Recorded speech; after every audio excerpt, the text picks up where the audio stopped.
Bueno, pues en nombre de María Virgen de Guadalupe y en nombre también de Doña Guadalupe de Abascal, mi Santa Madre, que estoy seguro que me está viendo desde allá, vamos a platicar, discutir, revelar, aprender algunas cosas para muchos novedosas. Les pido que hagan lo que hacen los japoneses cuando reciben a un extranjero. ¿Saben qué hacen los japoneses? Y por eso son grandes. Los japoneses reciben al extranjero con una taza de té. Pero cuando el extranjero cree que la taza de té se la va a tomar uno, el que está de visita, no. El japonés la tira. Y uno se queda, ¿y ahora qué pasa aquí? ¿Sí? ¿Sí? Explain to me, explícame, ¿por qué hiciste eso, no? Yo pensé que me la iba a tomar para saborear las delicias del té japonés. No, entonces el japonés, que generalmente hablan muy buen inglés, le explica al extranjero, en este caso al mexicano, que lo que pasa es que tirar el té significa vaciar todo lo que está en la cabeza de él, para que todo lo que yo le tenga que decir quepa en su cabeza. Exacto. Es la ceremonia del té que les pido que todos hagan imaginariamente, porque no tienen una tacita de té en la mano. Además dejaríamos todo mojado, ¿no? Exactamente. Entonces vacíen su cerebro de cualquier idea preconcebida sobre la conquista, sobre Hernán Cortés, sobre la Malinche, sobre los aztecas, sobre la historia oficial, porque es el contexto en el cual se explica el maravilloso fenómeno único. Recuerden la famosa frase de Benedicto XIV, non fecit taliter omni natione. Excepto los dos sacerdotes que hoy nos honran con su presencia, ¿qué quiere decir non fecit taliter omni natione? Bueno, primer concepto que quiero que les quepa bien en su cabeza. Non fecit taliter omni natione es un enorme letrero como de 30 metros de ancho, de lado a lado, con letras de bronce de más de 1 metro, cada una de las letras, que está a la entrada de la Basílica Vieja, de la Basílica Antigua.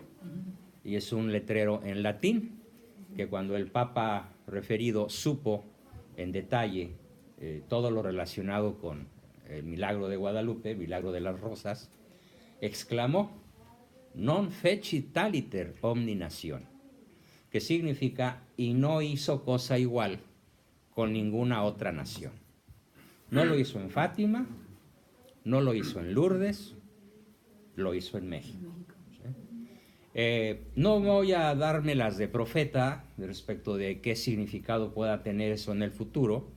Algunos dicen que el futuro de la humanidad renovada va a salir de México, debido a esta maravilla que solo en México ocurrió. ¿Y en qué consistió el que el Papa haya dicho y no hizo cosa igual con ninguna otra nación? ¿A qué se refirió cuando dijo eso?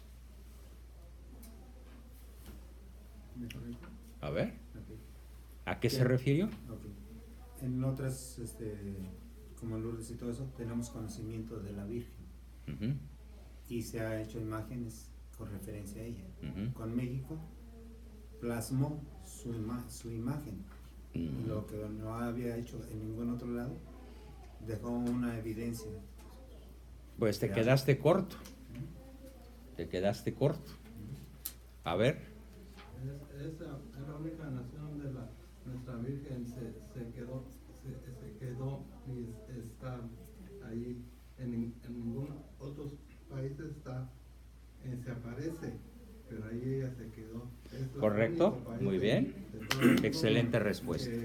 Es el único país en donde la Virgen vive, donde la Virgen está. No es que haya dejado su imagen, es que su imagen es ella. Y vamos a ver por qué. ¿Qué dice la NASA? ¿Qué dice la oftalmología? ¿Qué dice la química? ¿Qué dicen las ciencias concretas, la física? ¿Qué dicen los descubrimientos más avanzados que se han hecho por personas escépticas, por personas que no son creyentes y que han ido a México llamado de autoridades tanto civiles como eclesiásticas a ver qué pasa en esa tilma, y la conclusión es que non fecit aliter omni nationes significa que es el único país de la tierra donde la Virgen se quedó viva. Y veremos por qué. Porque esto se puede afirmar con absoluto conocimiento sin que nos puedan acusar de fantasía, pensamiento mágico, superstición, ignorancia, fanatismo y todo lo que la masonería y nuestros adversarios suelen acusarnos. Vamos a comenzar por platicar el contexto en el cual la Virgen va a llegar. Y dije llegar, no solamente aparecer, sino llegar, para quedarse. ¿Cuál es ese contexto? Bueno, pues el primer contexto lo platico yo muy ampliamente en un libro que podrán adquirir, los invito a adquirirlo. En este caso no hay en esta ocasión libros físicos, pero están virtuales, los puedo mandar por correo electrónico a los que me den su correo electrónico al ratito en una lista, que espero que pasen todos por favor, que se llama así: Mesoamérica precortesiana, continente de la muerte. ¿Qué era América? En el centro, lo que es ahora México, el sur de Estados Unidos, Centroamérica en gran medida, incluso la parte norte de Sudamérica, lo que vendría siendo hoy Venezuela, Colombia, parte de Perú, parte de Brasil y Bolivia, con excepción del sur chileno y argentino, donde no había antropofagia, no había canibalismo ni sacrificios humanos. En todo el resto de Mesoamérica, lo que hoy es el sur de Norteamérica, todo México, todo Centroamérica y la parte norte de Sudamérica, pero principalmente en el Valle de Anáhuac, donde estaba asentada la ciudad de Tenochtitlán, hoy Ciudad de México,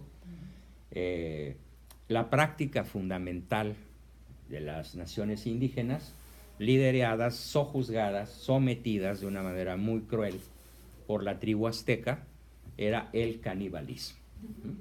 Esto es muy importante entenderlo.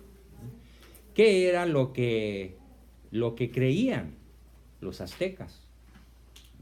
No digo de lo que conocían, de lo que creían los aztecas que iba a pasar si no se dejaban de hacer sacrificios humanos. O dicho al revés, porque ellos tenían la obsesión por tener cuando menos 100,000 sacrificios humanos por año. 100,000. Había una explicación, más bien muchas explicaciones, no una, ni dos, ni tres, sino docenas incluso, pero voy a referir las más importantes. En la tribu azteca, que tenía aproximadamente 200 años cuando llega Cortés, ¿sí? Porque Tenochtitlán empieza en 1320 y tantos, Cortés llega en 1519, casi 200 años después. Las ideas centrales que se desparramaron básicamente por toda Mesoamérica era que el sacrificio humano servía para que hubiera lluvia. Si no se cazaban personas, pero se les cazaba para engordarlas. ¿Sí? Una vez engordadas, ¿sí?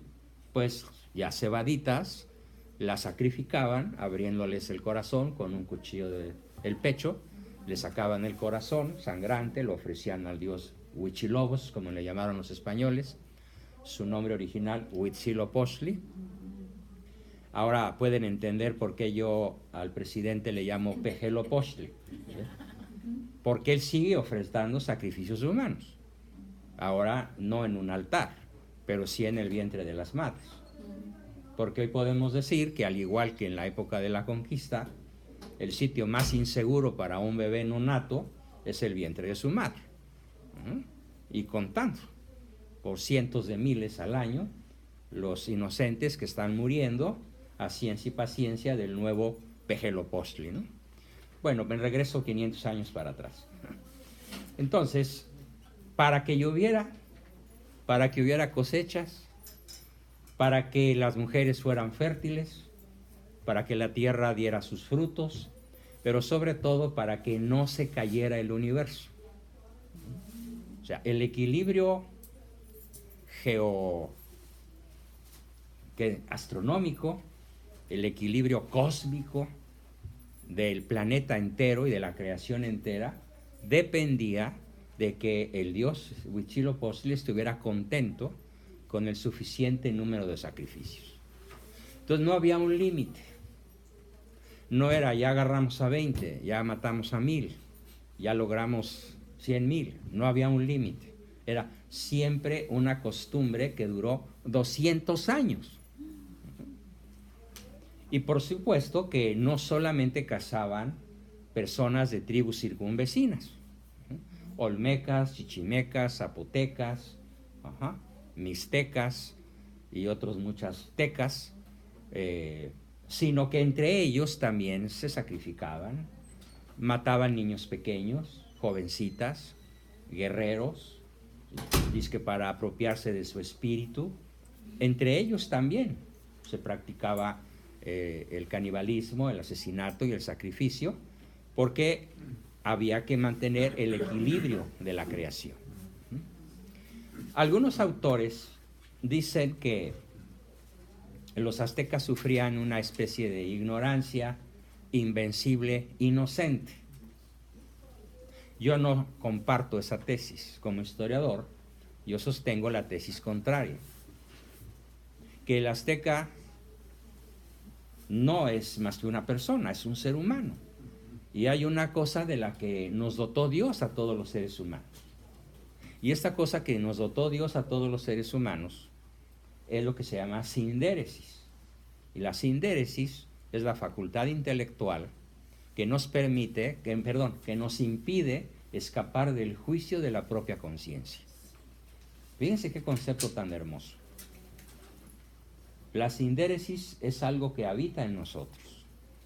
Y cuando nos damos cuenta de que hacemos mal, no podemos escapar al juicio de la propia conciencia.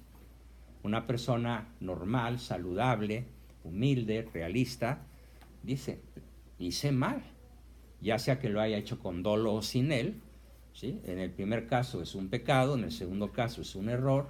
La sindéresis nos obliga a reconocer que hemos hecho mal. La única posibilidad de que los aztecas no reconocieran que estaban haciendo mal era que no hubieran sido humanos, pero que yo sepa no eran marcianos, ¿no? Ni bestias, ni retrasados mentales, porque tenían conocimientos en otras áreas, pues conocimientos interesantes, ¿no? En geometría, en astronomía, aunque muy superiores los mayas, por ejemplo, pero los mayas también cometían sacrificios humanos. Los mayas sí tenían una diferencia respecto de los aztecas, no eran antropófagos los mayas, pero sí sacrificaban también muchas personas, sobre todo jovencitas menores de 14 o 15 años, incluso los propios padres que las habían concebido, las tiraban a los cenotes para que los dioses que según ellos habitaban en los cenotes, esos pozos profundos, de cientos de metros de profundidad, de unas aguas color turquesa hermosísimas, pudieran pues también contribuir a la fertilidad y al mantenimiento del orden cósmico, ¿no? Las únicas dos tribus con las cuales los aztecas nunca pudieron hacer víctimas fueron dos, que vivían en lo que hoy es el estado de Michoacán: los purépechas y los tarascos. Los purépechas y los tarascos, que no eran antropófagos, que no eran caníbales, que no hacían sacrificios humanos, eran una especie de golpe a la conciencia del azteca, ¿sí? Entonces, cualquier azteca medianamente inteligente, hasta tontito, debió haber podido contrastar su cultura antropofágica con la cultura no antropofágica del purépecha y del tarasco. Además debe haber habido alguna mezcla. Alguna vez algún tarasco se enamoró de un azteca y viceversa. Y pudo haber habido conflictos interculturales entre esas tres naciones. Entonces, no es posible pensar que el azteca en general nunca tuvo oportunidad de reflexionar sobre su propia conducta. Y otro hecho es que Netzahualcóyotl, el rey Netzahualcóyotl, ¿sí?, famosísimo rey, poeta, virtuoso, que tenía, por así decirlo, un corazón cristiano, por su manera de gobernar, su manera de pensar, su manera de cantar, de escribir, de todo, un rey extraordinario, una gran persona, pues también debe haber sido un bofetón en la conciencia del azteca, porque vaya que lo conocieron. Entonces, por esa razón, yo sostengo con el padre Motolinía y otros muchos curas, misioneros, sacerdotes, frailes, monjes, que vinieron a lo que ahora es México desde 1519. El primero que llegó fue el padre Olmedo, que era el capellán de Cortés. Yo sostengo la tesis de que el azteca sabía lo que hacía. Y por eso todos estos sacerdotes, monjes, curas y demás, denominaron a Mesoamérica el imperio de la muerte. Y también Motolinia lo llamó con una palabra muy dura: traslado del infierno. Entonces, quiero que quede muy claro en la mente de todos que la Virgen, bueno, que Cortés es el primero que llega. Y fíjense qué cosa más interesante. Cuando Cortés desembarca en Veracruz, ¿alguien sabe qué fue lo primero que hizo?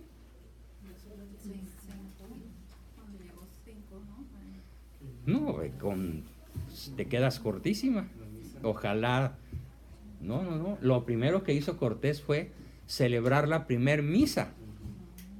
Claro, no la celebró él, la celebró su capellán, ¿sí?, el padre Olmedo. Pero lo primero que hizo fue ordenar que se erigiera una cruz, ¿sí?, enorme, la Villa Rica de la Veracruz, y funda el primer municipio civilizado del continente. Por eso no deja de ser terriblemente patético y ridículo que Pejelopochtli anda diciendo que millones de años antes, así dijo, millones de años antes, ¿sí? ¿Sí? Millones de años antes, cuando en Nueva York había búfalos, en México ya había universidades. Lo dijo hace poquito, provocando la carcajada de todo el planeta, ¿no? Era justamente al revés, ¿sí? Entonces, el asunto es que en ese contexto que es el traslado de la muerte, lo que muy pocos saben o nadie sabe, consta, ya dije en qué libro está, es un libro de 100 y pico de páginas, no muy gordo, no, con letra más bien grandecita, para que los flojos lo lean con gusto. Para disfrutar. Sostengo la tesis de que en realidad... ¿Audio no tiene? Lo voy a hacer, es el proyecto 2020, para que los que se echan 4 horas manejando en los freeways lo puedan escuchar. Entonces, en un primer libro, América Precortesiana, Continente de la Muerte, me arrepentí porque la segunda edición se va a llamar, como la llamó el padre Motolinía, Traslado del Infierno. Es más certero el título que le da el gran historiador, filólogo, teólogo, misionero, evangelizador, etcétera, el padre Motolinía. Pero el segundo personaje que también debemos de presentar en honor al contexto histórico en el cual aparece la Virgen de Guadalupe, es la extraordinaria y nunca bien comprendida y terriblemente calumniada, denostada, olvidada figura histórica de Hernán Cortés. Don Hernán Cortés. ¿Quién es Hernán Cortés? Bueno, pues lo explico ampliamente en el libro que acabo de publicar, que se llama así, Hernán Cortés, fundador de la nacionalidad mexicana y libertador del indio. Es realmente lo que los historiadores no oficiales reconocen en Cortés. Y voy a narrar algunas de las cosas que él hizo para que se entienda por qué merece el título de fundador de la nacionalidad mexicana y libertador del indio, dándole el crédito de estas dos expresiones a historiadores que fueron mis maestros. Yo en mi adolescencia tuve la dicha de conocer al maestro de América y me senté con él a discutir y a corregirle sus libros. Yo trabajaba en la editorial Yus, tenía 13 años, trabajé ahí hasta los 18 o 20, y don José Vasconcelos era uno de mis cuates, ¿sí? Así, era mi amigo. Y él me entregaba sus libros, sus manuscritos, yo los pasaba a máquina, o él los pasaba a máquina, luego se iban a la imprenta, el linotipista los hacía en galeras, yo revisaba las galeras, y así aprendí historia, con los libros de don José Vasconcelos, de Alfonso Trueba, de Carlos Alvear Acevedo, de José Fuentes Mares, y otros 30 o 40 historiadores de primer nivel, que son como el novio de Nadia Comaneci. Nadie lo conoce. ¿Por qué? Porque la historia oficial se ha empeñado en borrar de la mente del latino y sobre todo del mexicano el conocimiento real de nuestra historia. ¿Para qué?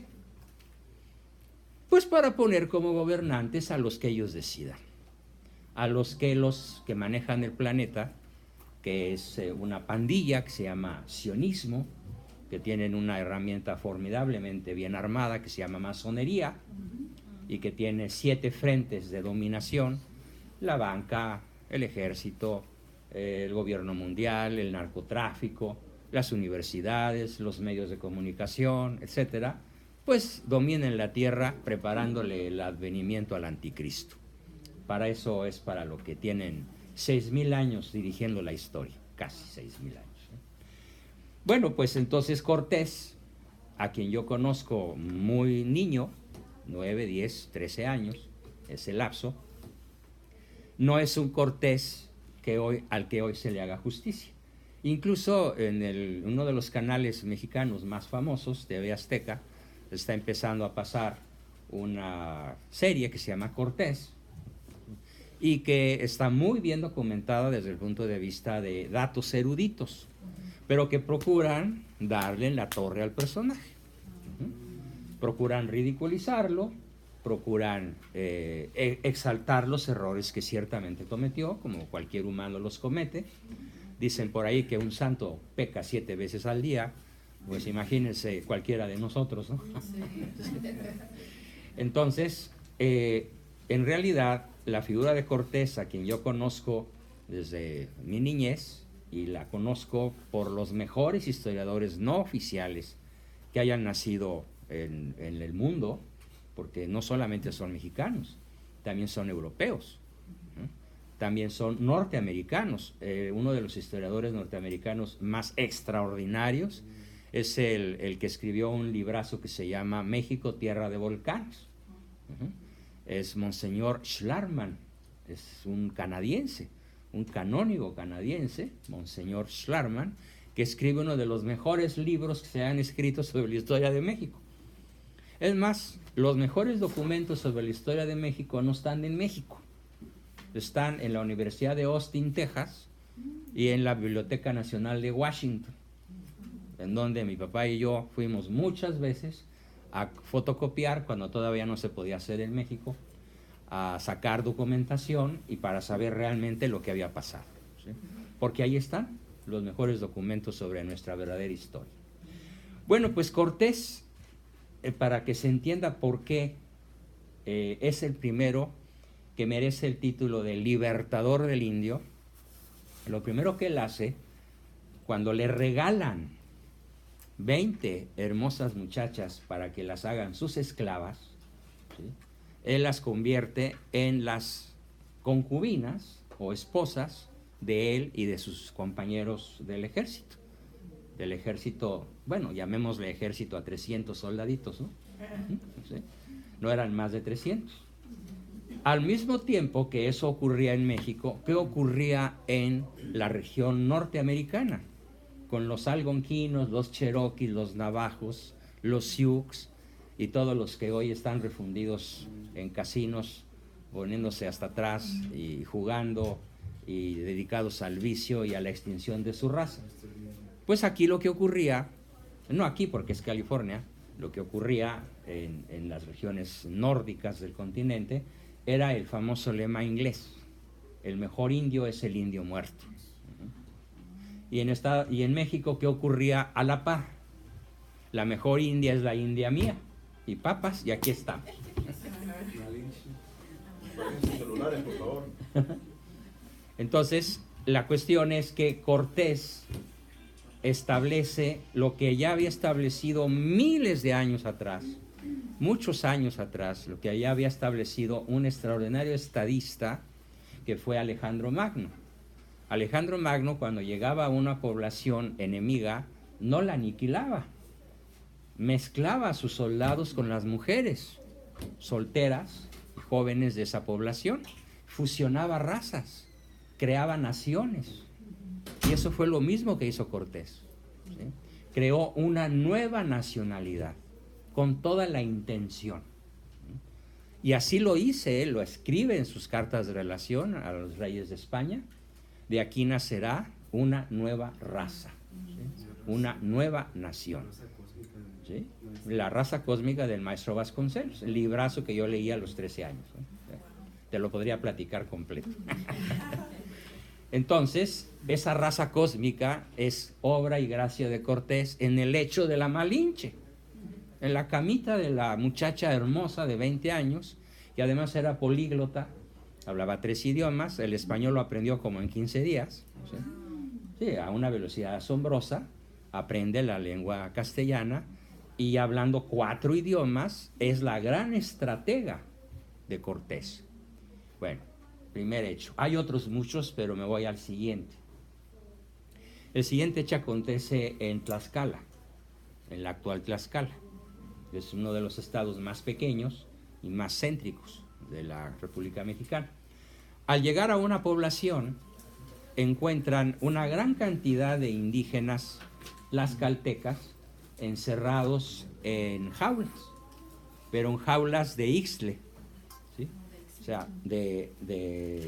no de cáñamo, de hilo, de maguey, muy gordas, muy bien hechas, muy sólidas, de manera que no se podían escapar de ahí nadie, y los cuchillos de pedernal que eventualmente hubieran podido tener no les servían para cortar las cuerdas, no tenían el filo suficiente.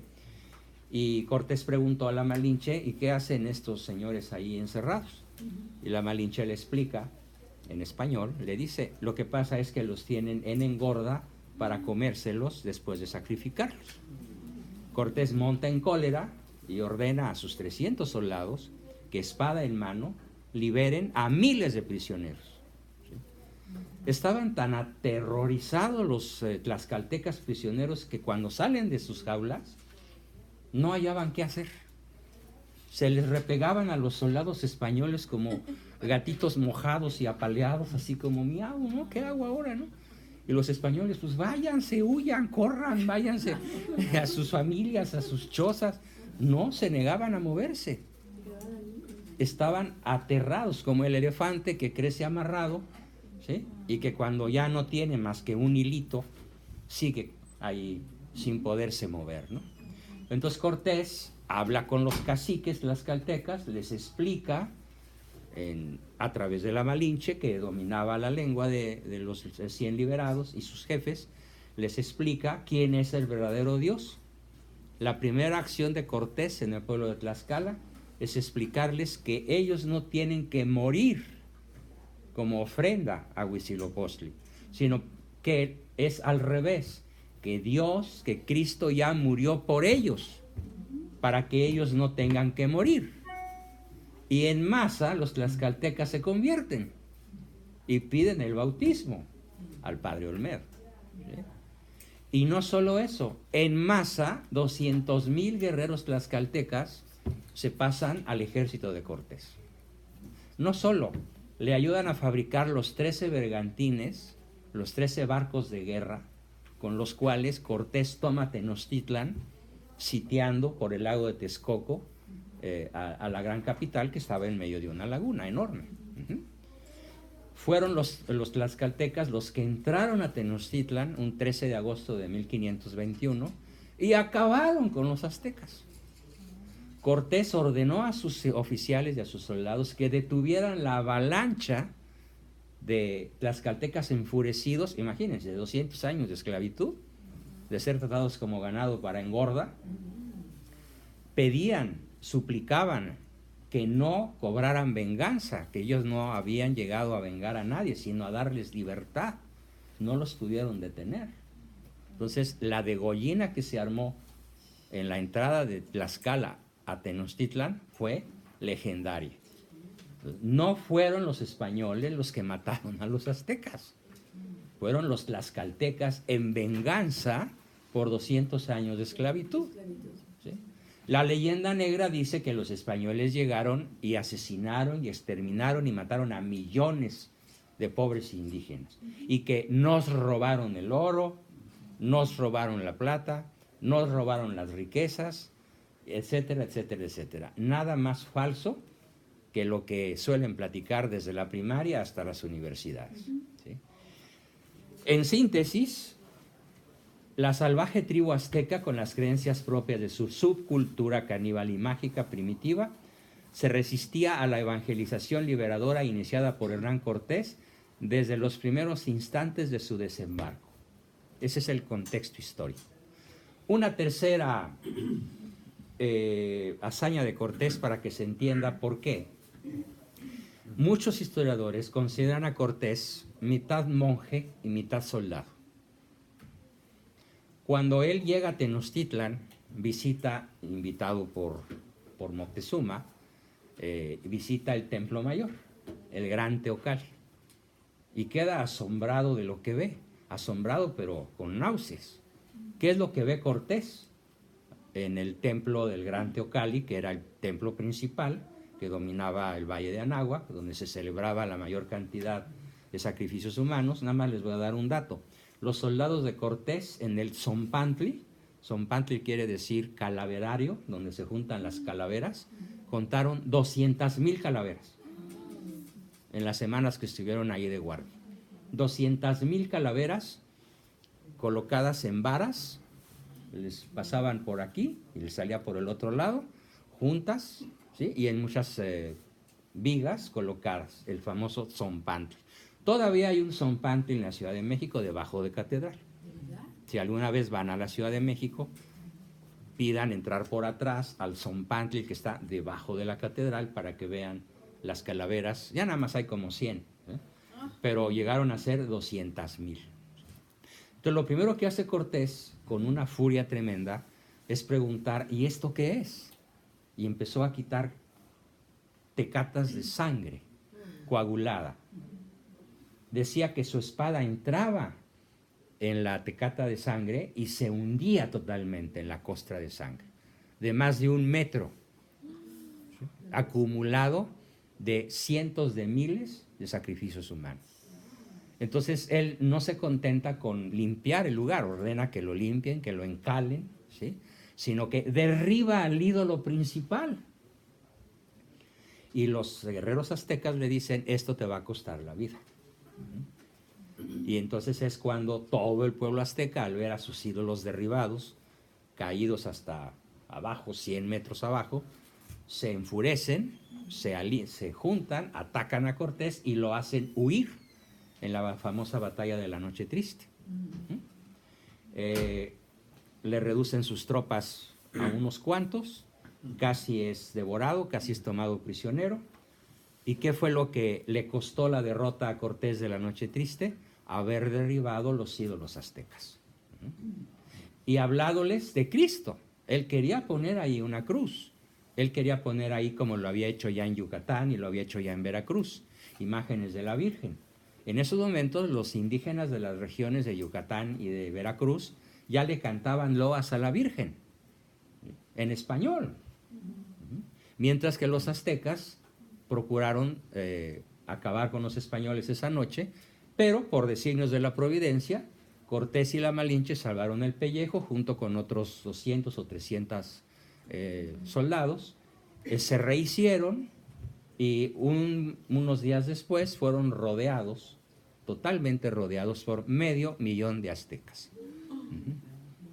Conservadoramente en un lugar que se llama Otumba, es en el estado de Hidalgo. Hasta ahí habían logrado llegar a pie.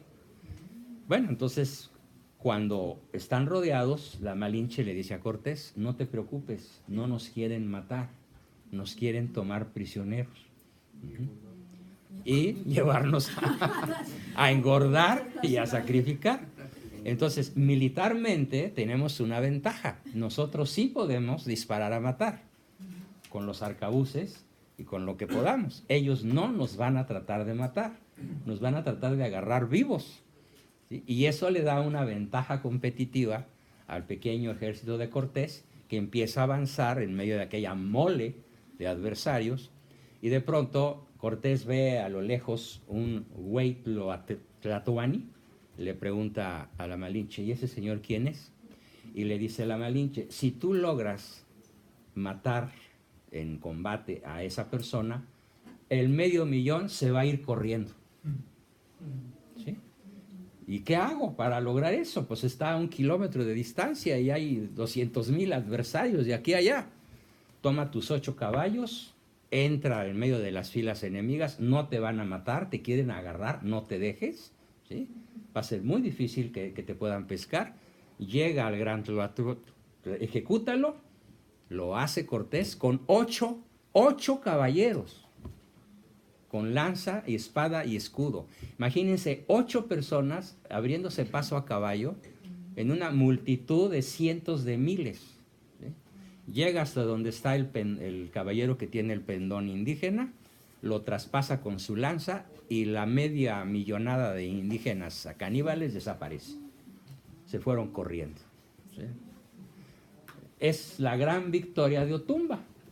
Entonces, por eso también se le dice que las hazañas militares de Cortés ni siquiera las hizo Julio César, ni Alejandro Magno, ni Atila.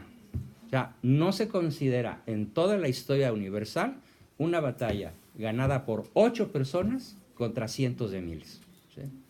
Ahora, ¿cuál es la diferencia? Lo que traen en la cabeza. Y la brillante estrategia. Y la brillantez de la estratega Malinche, que conoce la cultura y le dice, mira, ¿sí? Nuestra superioridad militar está no en el número ni en las armas, porque ya no tenían balas. Los arcabuces estaban mojados de las últimas batallas, porque habían tenido que cruzar los canales que separaban la Tenochtitlán de tierra firme. Entonces, nuestra superioridad es la estrategia, la inteligencia, ¿sí? Nosotros no nos los queremos comer, ¿sí? Queremos salvar el pellejo, queremos civilizar, cristianizar este territorio. Entonces, ¿qué tenemos que hacer? Sobrevivir y pegarle al único centro de combate, un jefe militar, que va a permitir que se desbanden todos. Esto ningún otro jefe militar lo hizo en ninguna otra época de la historia, en ninguna batalla, en ningún lugar donde haya habido combates pequeños o grandes. Es una hazaña militar única en la historia de México. O sea, la batalla de Otumba marca el inicio, propiamente dicho, del dominio de Cortés sobre todo el imperio azteca. Llega a Tlaxcala, hace sus bergantines, los desarman, se los llevan a hombros, los tlaxcaltecas, los vuelven a armar en el lago de Tenochtitlan, atacan y colorín colorado, la conquista ha terminado, ¿sí? Entonces, ¿cuál es la verdad? ¿Quién hizo la conquista? Los indios, dirigidos por una indígena de nombre Malinche, ¿sí? Si no hubiera estado la Malinche, ¿qué hubiera pasado? Ni hubiera habido mestizaje, ni hubiera habido una inteligencia que pudiera guiar, ¿sí?, al conquistador en medio de un ambiente tan brutalmente hostil. Ajá. Entonces, esa es la verdad muy sintéticamente dicha ahorita, que narro en lo que es, pues, el enorme papel que Cortés tiene como civilizador, libertador y fundador de una nueva nacionalidad. Hay que verlo así. No digo que no vean la serie, si pueden véanla, nada más que a la luz de lo que estoy diciendo, pero al mismo tiempo que vean la serie, por favor lean mi libro, ¿sí? Y si a mí no me creen, pues búsquense el de Vasconcelos, nada más que el de Vasconcelos es como de 500 hojas y el mío es de 100. ¿Sí? Y además está sintetizada las tesis de él y de otros muchos personajes de su categoría intelectual, ¿no? Bueno, ese es el contexto en el cual se aparece la Virgen. Hay varias apariciones.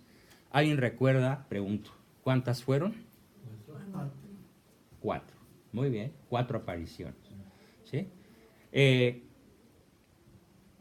San Juan Pablo II decretó que la aparición de Guadalupe en nuestra patria fue la mayor obra de conversión de todos los tiempos.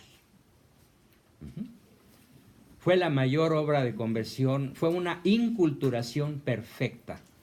¿Y todo gracias a qué? ¿Qué fue lo que logró la conversión, el bautismo de 9 millones de indígenas en menos de un año?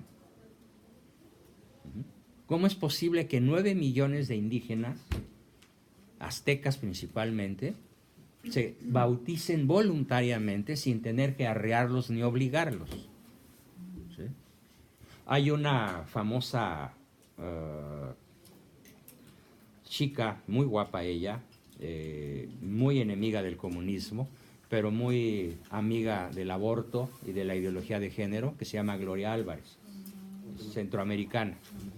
Y dice que nada le ha dado tanta rabia en la película de Cortés ver a los indios arrodillados ante la Virgen y adorando a Cristo, que se sintió enfurecida. Es hija del Averno, ¿no? Y San Juan Pablo dice, gracias a la iconografía. ¿Qué significa la palabra iconografía? Presentando con imágenes. Códigos. Pinturas. La iconografía de la Virgen. Cuando el indígena ve a la Virgen en la tilma, ¿cómo la capta? Con sus símbolos, ¿sí? Todos los símbolos indígenas, toda la iconografía indígena está revelada, está plasmada en el color de la túnica de la Virgen, que es azulosa. El color de la túnica de Guadalupe únicamente lo usaba el gran Huaytlatoani, el rey, el emperador. O sea, Moctezuma, Cuauhtémoc, Cuitláhuac, Moctezuma Xocoyotzin, Moctezuma Tzayácatl, todos los grandes reyes usaban ese color de manera exclusiva. Y lo ven en la Virgen. Entonces, eso es la iconografía de la Virgen de Guadalupe. A los indios les revelaba de un solo impacto visual todas sus creencias, pero con otro enfoque, anunciándose: yo soy la madre del verdadero Dios por quien se vive, no por quien tienes que morir en el altar de los sacrificios humanos, sino por quien tienes el derecho a vivir y ser tratado como persona. Otra cosa que debo decir en otro libro que también acabo de publicar, que es Isabel la Católica, Camino a los Altares. Isabel la Católica fue la primera reina europea que legisló a favor de los indígenas. No solo, creo que muy pocos saben cómo acabó su vida Cristóbal Colón.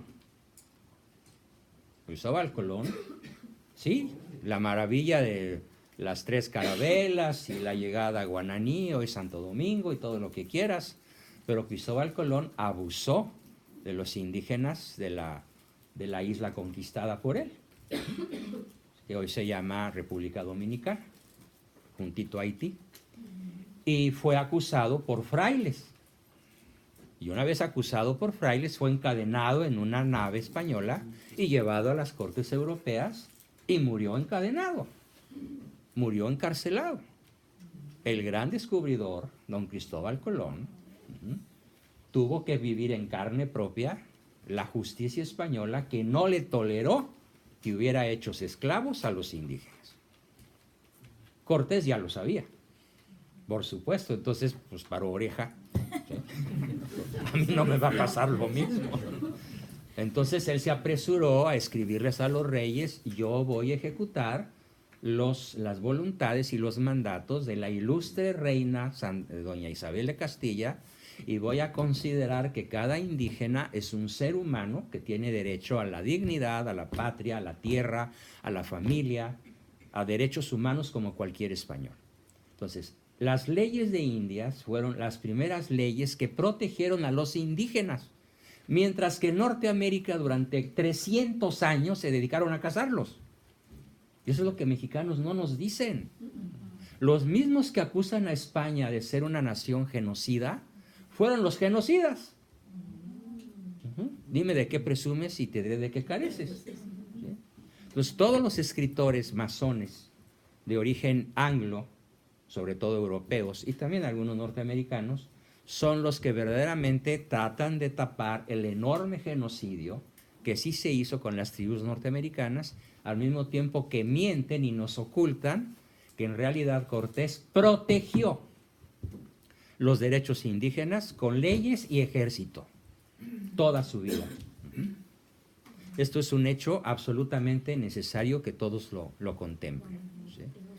En este contexto, pues, un 9 de diciembre aparece por primera vez la Virgen. Bueno, en síntesis, es mentira de los masones, enemigos, historiadores e históricos de Jesucristo, que argumentan que los indios fueron convertidos a base de hierro y maltratos, esclavitud e injusticias brutales. Ellos, los indios, al ver la imagen de Guadalupe, caían postrados de rodillas, porque el mensaje de su imagen ellos lo entendían inmediatamente. Y ojo, ni siquiera los propios españoles entendían la iconografía que está en la Virgen. Las manos, la cinta, el color, las estrellas, ¿sí? Las flores, ¿sí? La expresión, la mirada, toda la iconografía, el color de la piel, el cabello suelto, ¿sí? Toda la iconografía les está diciendo: yo soy la madre del Señor por quien se vive. Hasta la postura que está danzando, está adorando a Dios. Está adorando no a es Dios. diosa. Ella no es diosa, exacto. Ella es madre del verdadero Dios, ¿sí? Sí. Las tribus aztecas y otras muchas reconocieron en ella a la madre emperatriz por el color azul de su manto que solo los emperadores indígenas llevaban en su vestimenta. La cruz en su cuello les indicó que era verdad lo que los primeros misioneros les decían, que ella es la madre de Dios. Correlacionaron su cosmología mágica con la religión católica. Por ellos, por los símbolos, se convirtieron más de 9 millones de indios de manera voluntaria en muy poco tiempo, como nunca en toda la historia de la cristiandad. Nunca, en ninguna nación, se dio una conversión masiva de paganos que además no solamente eran paganos, hay que entender que eran antropófagos y de alma guerrera depredadora, mientras que los purépechas eran guerreros pero no eran depredadores. Era gente que a Motolinía y a todos los grandes misioneros de Michoacán no les costó ningún trabajo civilizar a Michoacán. Después los Cárdenas lo destruyeron, ¿verdad? Y lo regresaron a la época de las cavernas. Pero la historia de Michoacán es de las más maravillosas historias en términos de evangelización. Las filas del bautismo eran tan inmensas que hacían falta misioneros para tan magnificente obra. Y nosotros aquí tenemos en México, pues, aquí vive realmente, ¿sí?, alguien que es perenne, indestructible, viva, mística y milagrosa.